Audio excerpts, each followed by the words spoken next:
जिसका एकांत और समाज एक होता है, जिसकी वाणी और आचरण एक होता है, जिसका उद्देश्य एक होता है, वो घर बैठे पूरे विश्व का परिवर्तन कर देगा। वो घर बैठे पूरे विश्व में जय जयकार मचवा देगा श्री भगवान की। सत्य में ताकत है, इसलिए हमको अपना सुधार करना है। हम जितना सुधार और बलिष्ठ होते जाएंगे, समाज का परिवर्तन अपने आप होता जाएगा। ये पूरे शरीर के रक्त के साथ है, उसी से आपकी हड्डियां मजबूत होती हैं, उसी से आपका शरीर बलिष्ठ होता है, उसी से आपके मन को पवित्र विचारों में चलने की सामर्थ्य मिलती है। ये जो कहते हैं ना कि हम नहीं चल पा रहे हैं, हम भजन नहीं कर पा रहे हैं, आप कमी को पहचानिए। शरीर के भीतर जो मनोवाह नाम की एक नाड़ी है, ये मंथन कार्य करती है। जे भी आप कामाशक्त हुए चिंतन किए तो पूरे शरीर से, जैसे दही के मंथन से वो घृत निकाल ले, वैसे ये मनोवाह नाड़ी काम करती है। हम कहते हैं दोस्ती करना पाप नहीं है, कोई भी किसी से भी दोस्ती करो, लेकिन दोस्ती गंदगी करना पाप है, बेविचार करना पाप है। ये क्यों करते हो? अगर आपको दोस्ती पक्की तो आजीवन निर्वाह करो, माता पिता का आशीर्वाद लो, देवताओं का अर्चन बंदन करो, ब्याह करो, एक साथ रहो, कोई बात नहीं, आजीवन रहो। ये क्या है, इससे बेविचार, उससे बेविचार, उससे बेविचार, तो किसी का शासन नहीं होता, इसीलिए मनमानी आचरण होते। सबसे पहली बात है, हम जब कहते हैं तो कोई समझ नहीं रहा, ब्रह्मचर्य की रक्षा की है। ब्रह्मचर्य बहुत बड़ा अमृत तत्व है। ये मूर्खता के कारण लोग इसे ध्यान नहीं देते हैं। एक ने तो कहा कि संसार में भी यही सुख है, तुम भी उसमें भी कह रहे हो कि ऐसा। हम भाई तुम्हें सुखी करने के लिए कह रहे, दुखी करने के लिए तो नहीं कह रहे ना। हम तुम्हारे दुश्मन नहीं है, तुम्हारे मित्र हैं। तुम्हारा मन तुम्हें गलत रास्ता दे सकता है, लेकिन हम तुम्हें गलत रास्ता नहीं दे रहे। तुम सदगृहस्थ हो तो संयम से चलो। करो अस्तमैथुन, और शनि साढ़े चढ़ा हुआ है, इसलिए ऐसा होता है। बेवकूफी वाली बातें बच्चा है। अभी अवस्था है तुम्हारी वीरपात करने की। गेहूं की फसल तैयार हो रही है, गलेत पे हो। गलेत माने होता है दाना अभी पड़ रहा है, और आप उसको काट लो तो न भूसा होगा न दाना होगा, व्यर्थ जीवन चला जाएगा। कम से कम 20-22 वर्ष ब्रह्मचर्य का पालन करो, फिर गृहस्थी में जाओ। संतान तेजस्वी होगी, देशभक्त होगी, माता पिता की भक्ति कर। ये क्या है? जिसको ब्रह्मचर्य धारण करना है, ध्यान देकर सुनिए। सबसे पहला कार्य उसकी दिनचर्या में, चाहे बच्चा हो, चाहे जवान हो, या जो कोई भी हो, प्रातः 4 बजे बिल्कुल जग जाना चाहिए। और जो 8-10 बजे तक सोता है, वो कोई भी हो, ब्रह्मचारी रह ही नहीं सकता, ब्रह्मचर्य रह ही नहीं सकता। वो स्वप्न दोष का शिकार होगा, वो नाना प्रकार की कुचेष्टाओं का शिकार होगा, पक्का। क्योंकि बुद्धि को सत्य प्रकाश की तरफ प्रेरित करने वाले भगवान भुवन भास्कर हैं। वो पधार रहे हो, आप सो रहे हो सैया पे, आपकी आयु, श्री, कीर्ति, बल सब नष्ट होगा।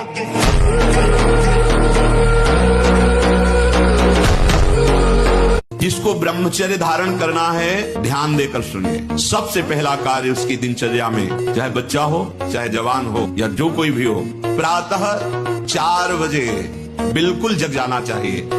और जो 8-10 बजे तक सोता है, वो कोई भी हो, ब्रह्मचारी रह ही नहीं सकता, ब्रह्मचर्य रह ही नहीं सकता। वो स्वप्न दोष का शिकार होगा, वो नाना प्रकार की कुचेष्टाओं का शिकार होगा, पक्का। क्योंकि बुद्धि को सत्य प्रकाश की तरफ प्रेरित करने वाले भगवान भुवन भास्कर हैं। वो पधार रहे हो, आप सो रहे हो सैया पे, आपकी आयु, श्री, कीर्ति, बल सब नष्ट होगा।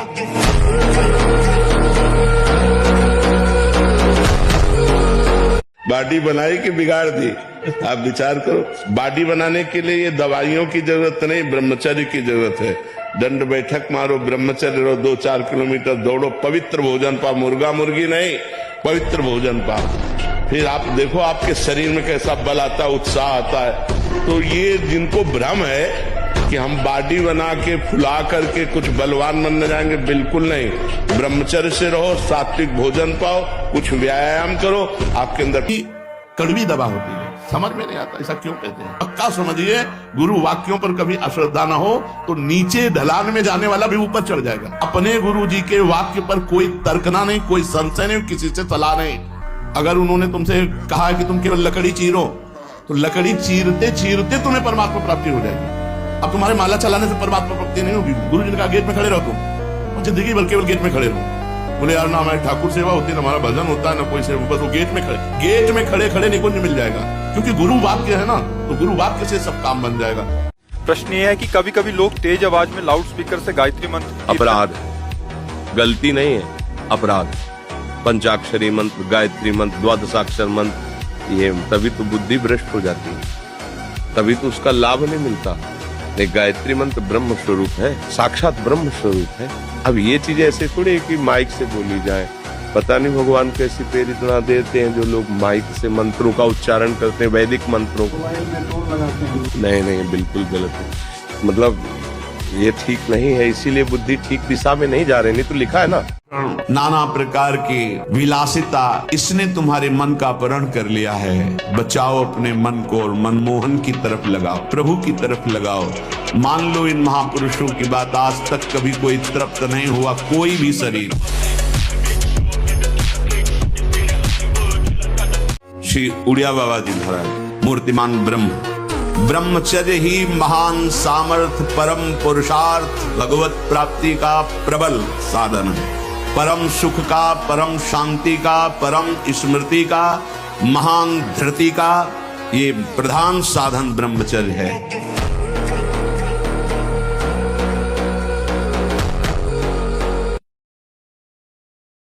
मन वचन कर्म से प्रभु को समर्पित होकर अपने हृदय में बार बार ये विचार करता है, हमारी स्वामी जो हम पर बहुत कृपा करता है, जो दुख सुख आता है निर्विकार भाव से भोग लेता है, ऐसी ठसक रखता है।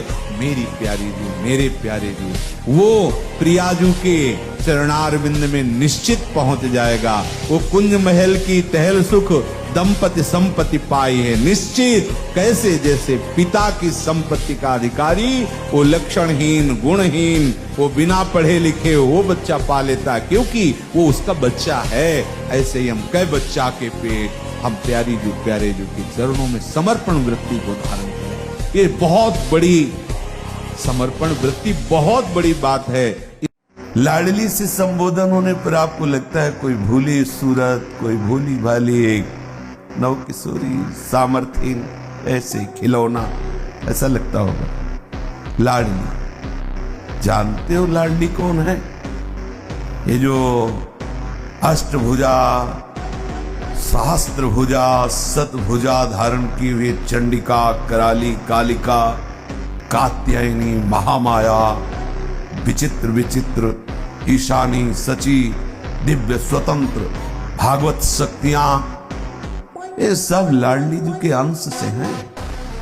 ये हमारी स्वामी जो है पर इन्हीं के अंश से। ईशानी सची, महासुख तनो शक्ति, स्वतंत्रा परा, पराशक्ति, स्वतंत्र शक्ति, भागवतिक महाशक्तियां, ईशानी अंबा, जगदम्बा, कात्यायनी, चामुंडा, अनंत महामहिमा में बल से युक्त ये जितनी दैवी शक्तियां हैं हमारी स्वामिनी की एक अंश से है। जैसे अनंत वैभव संपन्न प्रभु श्री हरि, ऐसे स्वामिनी के एक अंश से अनंत शक्तियों का प्रादुर्भाव हुआ है। बंद कर दे रे, वो देवी देवता को बलि देना बंद करे। मुर्गा से बलि नहीं, उपवास कर, लौंग खोट के 20 दिन तो पता चले तेरे को। दूसरे की गर्दन उड़ाने में कौन सा त्याग है, कौन सी बहादुरी जो निर्मम पशुओं की हत्या करे। सारे बुद्धि भ्रष्ट है। छोटे छोटे जीवों को ले आए, जय अम्बा, अम्बा प्रसन्न हो जाएंगी। वो उनकी अम्मा नहीं है, तुम्हें जगत माता कहा जाता है। छोटे छोटे जीव आपके सामने बलि चढ़ाए, बोले नहीं, ये अपनी जबान की तृप्ति के लिए मूर्ख लोग ऐसा करते हैं, मेरे लिए नहीं करते। अम्बा के लिए करना है तो उपवास कर, तप कर, व्रत कर, अपने को कष्ट दे तो मैं जानू अम्बा के लिए तेरा बलिदान है।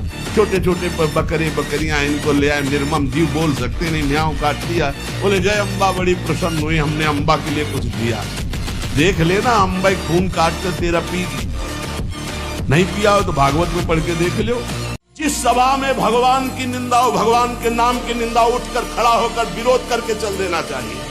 ये जब मर के जाएंगे तो एक बार राम उनके लिए भारी पड़ेगा यमराज को निर्णय करने के लिए। परिणाम में होता है ये एक मन गेहूं आज फेंक दो, कल 50 बोरी निकाल लो तो तुम्हें बहादुर समझे।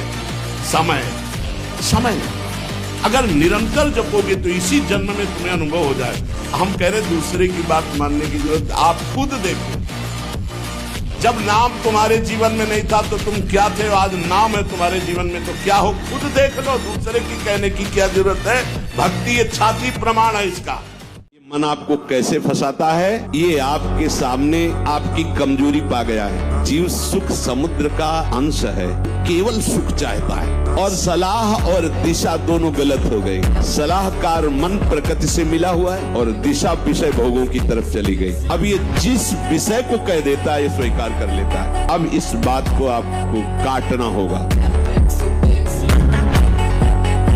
जो निराश होकर के रोने लगता है ये भेड़िए की तरह है, और बालक के ऊपर ही इनका प्रहार होता है। वयोवृद्ध या ज्ञान वृद्ध के ऊपर भेड़िए का प्रहार नहीं होता।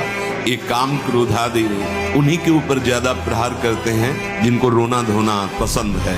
किस बात के लिए? मुझे ये चाहिए, मुझे ऐसा, मुझे रहा नहीं जा रहा, मुझे सा नहीं जा रहा, मेरे से भजन नहीं हो रहा, मेरा मन नहीं। तुम मन हो, तुम तन हो, तुम भोगों के अभाव से ग्रस्त हो? नहीं नहीं, भूल मत करो। तो निराश होकर रोने लगता है, उस पर ये विकार हावी हो जाते हैं। अगर हम स्त्री को, किसी भी स्त्री शरीर को देखकर भोग भावना करते हैं, हमारा पतन निश्चित है। कोई क्रिया हो या ना हो, यह चिंतन वाली बात है, ध्यान रखना। किसी भी माता बहन को भोग बुद्धि सिद्ध, जैसे शास्त्रों में कहा गया नरकस्य नारी, बात है कि तुम्हारी भोग भावना जो नारी के प्रति है ये नरक पहुंचा देगी। त्रिविधम नरकस्येदम द्वारम नाशनमात्मनः कामः क्रोधः तथा लोभः तस्मादेत्रयम् त्यजेत्। माताओं बहनों की तरफ देख करके काम भाव से उनको देखना तो तुम समझ लो नरक जाने का रास्ता फिट कर रहे हो। हारना और भयभीत होना, ये दो बातें हमने नहीं सीखी, और उसी का फल है कि आज दोनों किडनी फेल है, फिर भी ना हम हारे हैं और न भयभीत है। आज भी 12 बजे रात के उठ के अपने आसन पे बैठ जाते हैं, शरीर दर्द करता है, फिर लेट गए, फिर बैठ गए, और 1:20 पर स्नान, रात्रि अपनी दिनचर्या वैसे ही। जो परमार्थ मार्ग के साधक हैं, महान पद पर आरूढ़ होना चाहते हैं, उन साधक को ये काम भ्रष्ट करने के लिए चुनौती देता है। परिणाम में भयंकर दुख प्रदान करने वाली ये काम वृत्ति है, इसीलिए नित्य दुश्मन है साधक का।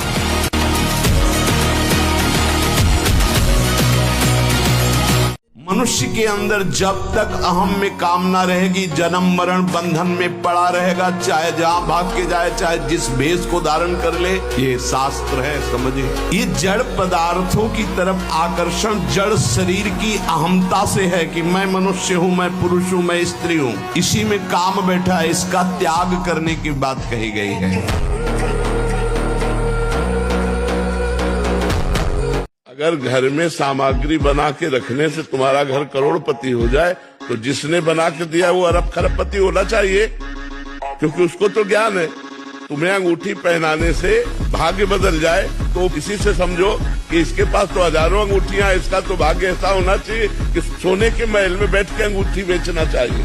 जो दूसरों को भाग्य को उन्नति दे रहा है वो अपने भाग्य की उन्नति फुटपाथ में बैठ के कर रहा है। अरे इसी से दिमाग लगाओ यार। जो सब में रमा है उसी को राम कहते हैं। जो सब में रमा है वही राम है। फिर अंतर क्या रह गया? और कौन बचा? कौन? जो सब में रमा है वही राम है, उसे कृष्ण कहते हैं, उसी को शिव कहते हैं। अलग अलग भावों से भक्त उनको पुकारते हैं, पर है वो एक ही। फिर परेशानी क्या है? महीना पूरा होने में जो प्रमत्त स्थिति आएगी वो सारी कसम असम खोटी में टंगवा देगा। महीना 15 दिन होगा तो आपके अंदर फिर प्रमाद स्थिति आएगी। अगर उस स्थिति में आप क्रिया ना करें, कुछ दिन सह जाएं, तो उसका कुछ दिन जो आपका अभ्यास रहा है वो आपको भ्रष्ट करता रहेगा स्वाभाविक बिना क्रिया के। तो आपको घबराना नहीं है, क्योंकि वो एक ऐसी उन्मत्तता होती, प्रमाद स्थिति होती है। किन्हीं लोगों के हृदय में ये धारणाएं भर दी गई हैं कि कोई एक थैली है ब्रह्मचर्य की, और जब वो ओवर हो जाती है तो वो हट जाती है, ऐसा धारणा बैठा। ऐसा नहीं है। बोले अम्बा प्रसन्न होगी। एक लकड़ी का बना होता है, उसमें गर्दन फंसा दी सीधे साधे बकरे की, और जय अम्बा, अम्बा प्रसन्न होगी, बचाएंगे तुम्हें नरक से अम्बा। नहीं, तुम्हें नरक ही जाना पड़ेगा, और फिर अगले जन्म वो आएगा और तुम बनोगे बकरा, और फिर कहेगा जय जगदम्बा, फिर काटे, पक्का पक्का इसमें। आज प्रातःकालीन गुरुदेव को प्रणाम करके हम ये नियम लेते हैं कि आज शयन तक हमसे कोई भी जो पीछे त्रुटियां हुई वो नहीं होने देंगे। पूरा का पूरा समय भगवत चिंतन करते हुए ही हम कार्य करेंगे। जो भी व्यवहार करेंगे वो अपने प्रभु के लिए करेंगे। अगर रात्रि में शयन करते समय कि जो हमने प्रातःकालीन नियम लिया था उसमें कितनी त्रुटि हुई, हम पुनः इसका चिंतन करें। जो कल त्रुटि हुई थी वो आज नहीं हो। एक दिन साधक देखेगा कि उसका मन त्रुटि रहित हो गया। जो नाम के बल से पाप करते हैं उनकी बड़ी दुर्दशा होती है। उन्हें पाखंडी कहते हैं, उन्हें दंभी कहते हैं। और जिन्होंने जाना कि मेरे से पाप हो गए, अब कैसे निराकरण हो, कैसे हम इनसे मुक्त हो, और भगवान का भक्त मिल गया और नाम महिमा सुनी, धाम महिमा सुनी और लग गए भगवान के नाम में, तो निष्पाप होकर महात्मा बन गए, भगवान को प्राप्त हो गए। ये सिद्धांत है।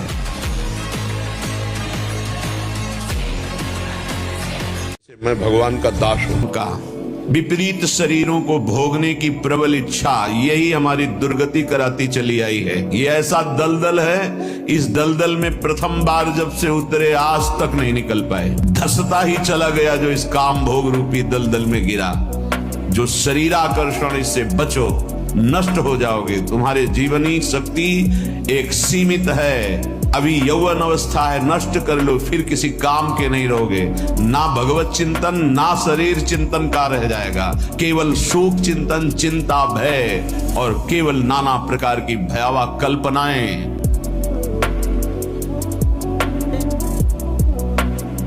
अगर संयम और ब्रह्मचर्य में तो तुम्हारे अंदर वो बल होगा जो बल मांस खाने से नहीं होगा। मांस खाने से आप चर्बी बढ़ा सकते हो, लेकिन आप संकल्प सिद्ध नहीं हो सकते।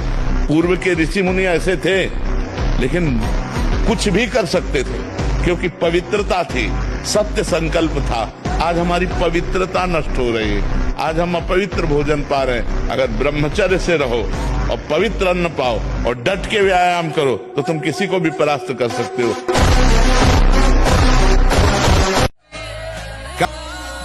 पूर्वक सावधान होकर श्रवण करें। जो हम प्रयासरत हैं पर हम साधना की ऊंचाई पर नहीं पहुंच पा रहे, इसमें सीधे अनुभवरा इंद्रियों की गुलामी। आप अपने को ज्ञानी माने, विद्वान माने, भगत माने, महात्मा माने, वीर माने, कुछ भी, ये गुलामी छूट जाए तो अभी तुम स्वरूप में स्थित हो जाओ।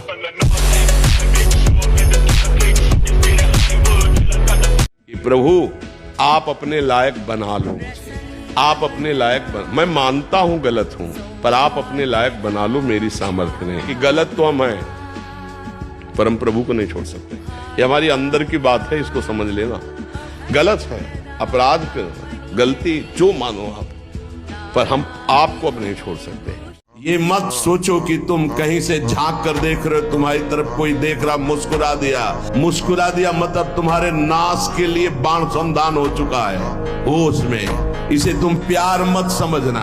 संतों से सुना जाता है उनके अनुभव की बातें। इसे प्यार मत समझना, इसे वार समझना। पहला वार का चैलेंज हो चुका है। होश में तो हो जाओ, नहीं तो ऐसे नार की गति में गिरा दिए जाओगे जहां से खड़े होना मुश्किल है। मेरी बात, मेरी प्रार्थना समझ लीजिए। आप पूरा का पूरा जीवन हो जाता है, हाथ कुछ नहीं लगने देती। ये प्रचंड माया भगवान की है।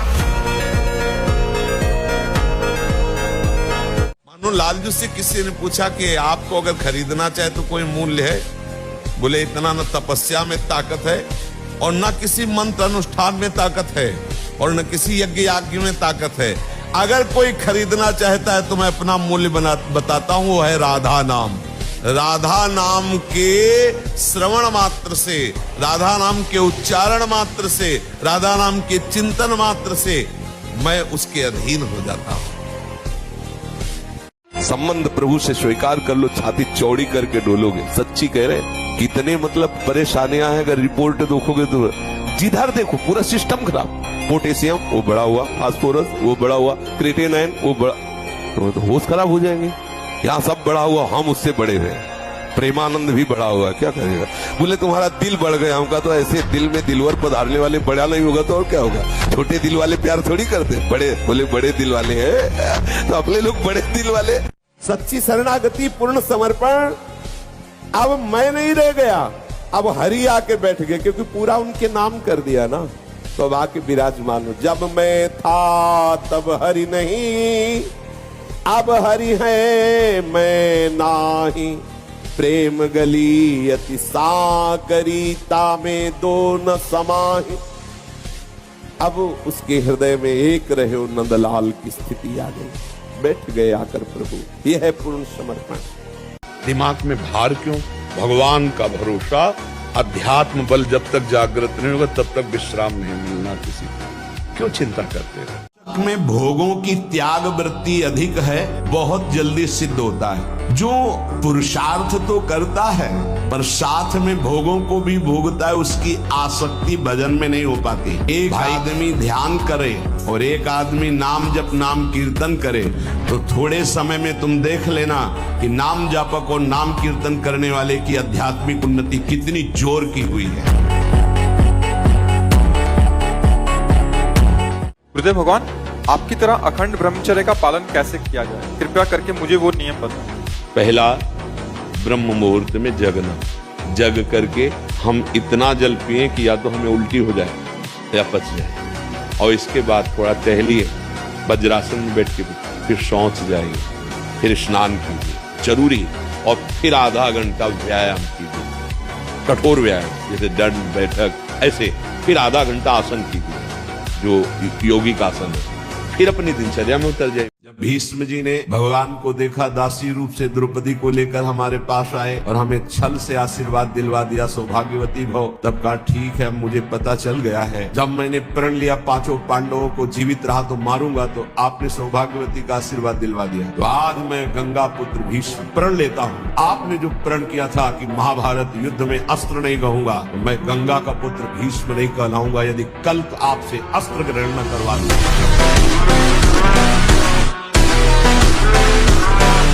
देखो, गांव में जो हमने देखा है, गाय का दूध गाय का घी खाते थे, सीधे बाजरा और चना की रोटी खाते थे, 2.5 लीटर 5 लीटर घर में माठा सबके होता था, मठा।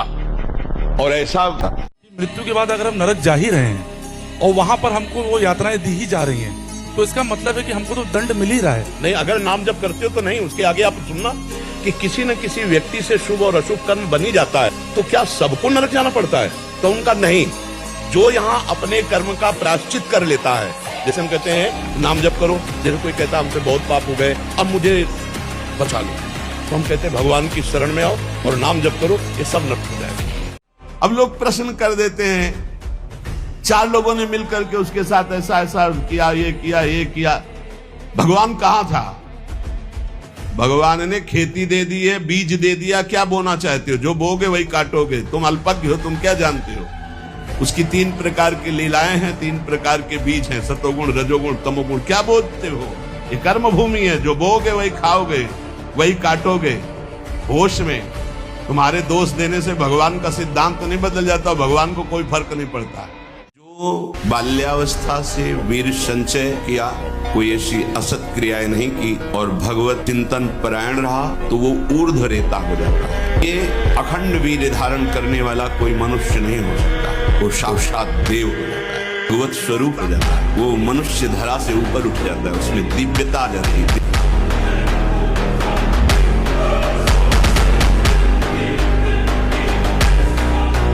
हम तो आपके भाव जानना चाहते हैं महाराज से, ताकि हम हमारे भाव तो नहीं जान पाओगे गुरु तुम, ये बाहरी बातें। हमारे भाव जान जाओगे तो हमारे जैसे हो जाओगे। हमारे भाव इनमें टिके हैं क्या?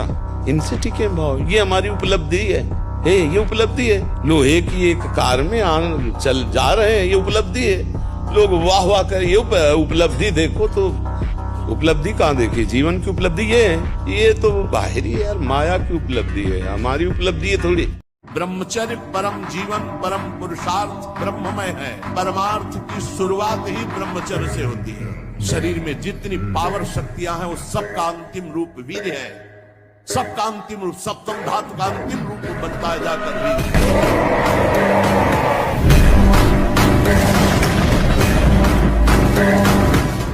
और जब ब्रह्मचर्य रहा जाता है तो उसको सुविधा माया देती है ब्रह्मचर्य नष्ट करने की। ये बैठालना चाहिए। जैसे आप नियम लिए कि मैं आजीवन ब्रह्मचारी रहूंगा, तो आपको पक्की सुविधा एक समय आएगी कि आप आराम से भोग लीजिए। कोई निगेटिव नहीं, कोई नकारात्मक सोच भी नहीं आएगी। आप उसको स्वीकार करें, क्योंकि आपके व्रत को भंग करने के लिए माया ऐसी सुविधा देगी। ठीक है, तो साधक जीवन भर इस बात से सावधान रहे यदि नैष्ठिक ब्रह्मचर्य। और जब ब्रह्मचर्य रह जाता है तो उसको सुविधा माया देती है ब्रह्मचर्य नष्ट करने की। ये बैठालना चाहिए। जैसे आप नियम लिए कि मैं आजीवन ब्रह्मचारी रहूंगा, तो आपको पक्की सुविधा एक समय आएगी कि आप आराम से भोग लीजिए। कोई निगेटिव नहीं, कोई नकारात्मक सोच भी नहीं आएगी। आप उसको स्वीकार करें, क्योंकि आपके व्रत को भंग करने के लिए माया ऐसी सुविधा देगी। ठीक है, तो साधक जीवन भर इस बात से सावधान रहे यदि नैष्ठिक ब्रह्मचर्य। लाडली से संबोधन होने पर आपको लगता है कोई भूली सूरत, कोई भोली भाली एक नव किशोरी सामर्थ्यहीन ऐसे खिलौना, ऐसा लगता होगा। लाडली, जानते हो लाडली कौन है?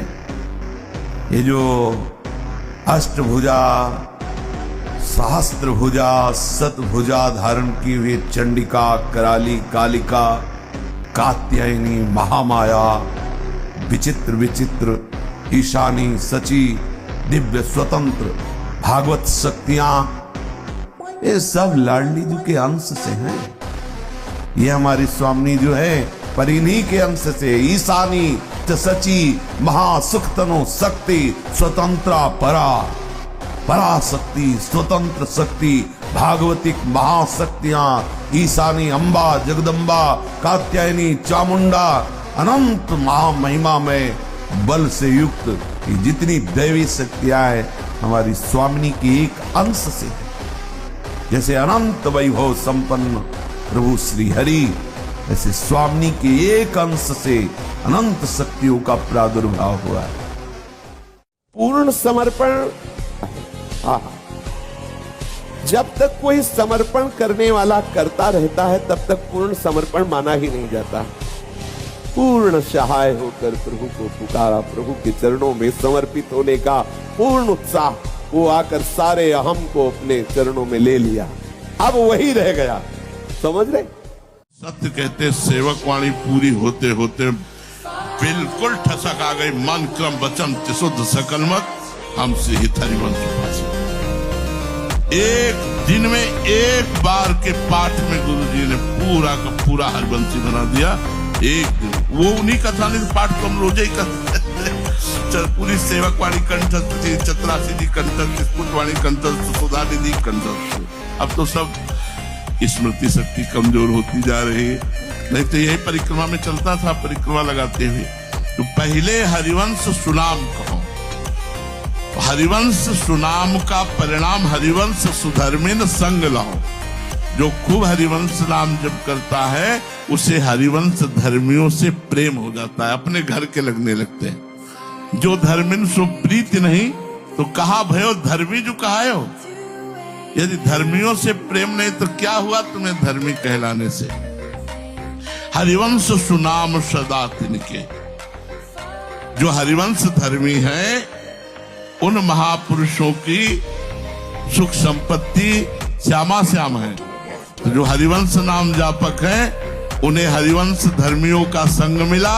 जो हरिवंश नाम जप करते हैं और हरिवंश धर्मियों का संग करते हैं उनको क्या सुख प्राप्त होता है? श्यामा श्याम उनकी संपत्ति के रूप में होते। दो बातें, हरिवंश नाम जप, राधा वल्लभ श्री हरिवंश नाम का जप और हरिवंश धर्मियों का संग, बस तो फंसना ही पड़ेगा। हमें क्या पता हरिवंश नाम ने फांस लिया है। ये बात जरूर कान में सुनाई दी थी कि राधा वल्लभ जी को जब देखते थे तो आनंद गोस्वामी जी जो मुझसे सिर्फ सावले से हैं वो कहते फंसे गए बाबा, फंसेगा। कहते देख लेना, राधेश लाल जी से कहते तो हम ऐसे मुड़ के देखते, बोले देख लेना, उस समय सन्यासी थे, बोले देख लेना परिणाम में फंसेगा बाबा, फंसेगा। क्योंकि जब राधा वल्लभ जी को देखते तो देखते ही रहते, घंटों देखते रहते। ये लसा था, कभी यहाँ ऐसे पकड़ के इधर देखना और कभी वहां पीछे बारंडे में खंबे की आड़ में खड़े होके घंटों बस उनको देखते ही रहना। बस यही काम था। छड़ी उठाई, उनको गए, घंटों देखते रहे। जब देखते देखते उनकी इच्छा हुई कि जाए तो कमंडल लिया, ब्रजवासी गोस्वामी परिकर के यहाँ मधुकरी मांगी, शंकर जी के मंदिर के पास पाया, कोकिल साई की टोटी में आचमन किया और आकर के यहाँ नल में जो ये काली दैत में वो पंप है ना, यहाँ आकर के आराम से फिर घंटों कभी कभी रोना भी आता था। एकांत शांत कच्चा रोड था, कोई परिक्रमा थी नहीं कि किसी का आना जाना, बड़ा आनंद, अकेले बिल्कुल आनंदमय जीवन था। तो पहले हरिवंश बिल्कुल चमत्कार हरिवंश